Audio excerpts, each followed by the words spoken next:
Hey everyone, welcome into TexAgs Rewind on a Tuesday, presented by T-Mobile. Got Mike Lucas in the house, K-Ags, for another couple of days. What's up, bro?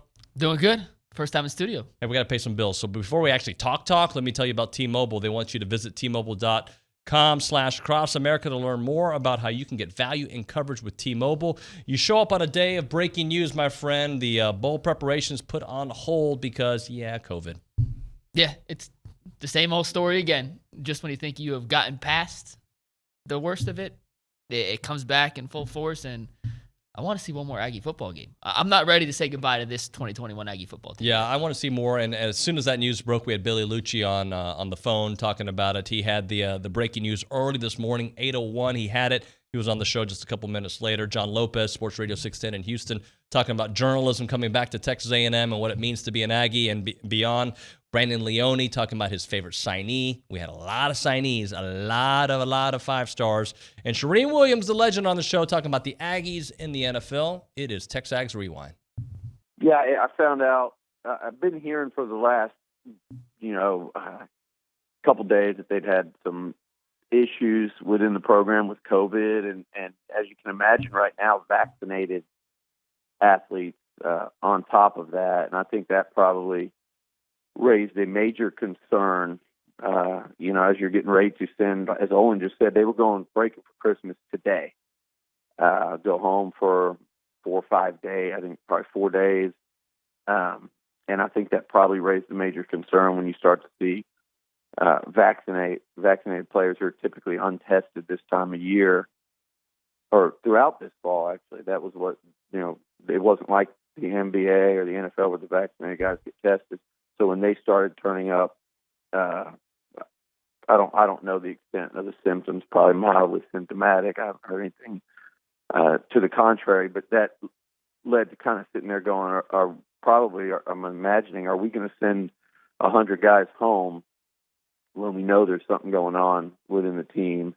You know how rapidly it's spreading right now, pretty much everywhere. And I don't know, there has to be some level of responsibility to send home 100 people all over the country to their parents, grandparents, aunts, uncles, Christmas holidays. And it sounds to me like the resulting testing, vaccinated included, and that's where those numbers really spiked, because I think so many right now vaccinated are getting it, and I think they realized they had an issue going on within the team in terms of positive cases, more so than would have been expected, and as a result, they have not practiced since Saturday. So now, are they going to try to see what goes on in the next few days? Are they going to try to ask guys not to go home for Christmas? I don't know how you can send them home if they're positive right now. I don't know the answer to that. I can certainly assume it. But there's always going to be somebody that says, I want to go home. Was probably, well, Owen, I don't know. I mean, that's probably up to, they're not in prison. Right. So, but yeah, I mean, I think that certainly was probably the reasoning behind testing everyone, to find out, hey, you're positive for COVID, and, I'm sure it's their decision, but they'd probably be strongly advised not to go home and spend the holidays with family. Billy, obviously football secondary here, but you think the bowl game's in jeopardy?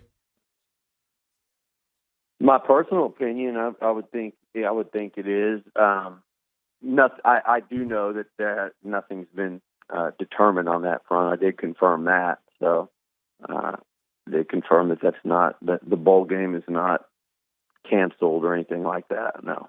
John, your post on journalism really, I guess, seemed to resonate with our board out there. Just kind of give us your TV, radio version of what you wrote about the future of Texas A&M in journalism. Yeah, I don't post very much. For those listening, I always look at TexAgs. I love what you guys do, and I've actually done some stuff myself back in the day for TexAgs, and I love the interaction, but I don't post a lot. I felt compelled to post because I don't think you can overstate how important it is that the journalism department is going to be back at A&M. I worked at the battalion from 1980 to 1984 when I was a student. And I will never forget, first of all, what it did for me professionally. I wouldn't be sitting here if it wasn't for that degree, because nobody in my family even went to college. I was the first one that ever went to college. And so it pretty much set me up for my entire life. But beyond that, I've been in newsrooms in Bryan College Station, San Antonio, Houston, and I've traveled all over the country talking to national college football writers. So why is it important that the journalism degree is back?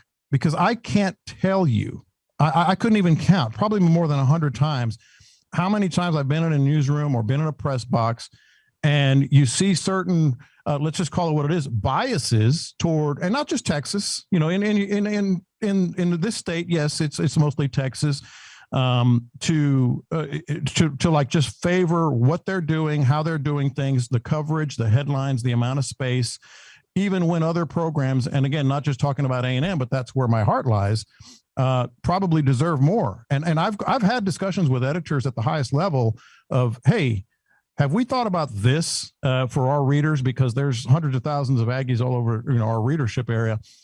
Just planting that seed, just being an advocate, to be honest, for keeping people's eyes open. We are trained to be objective, and I'm very proud that I think I've been objective and always said both sides of the story throughout my career.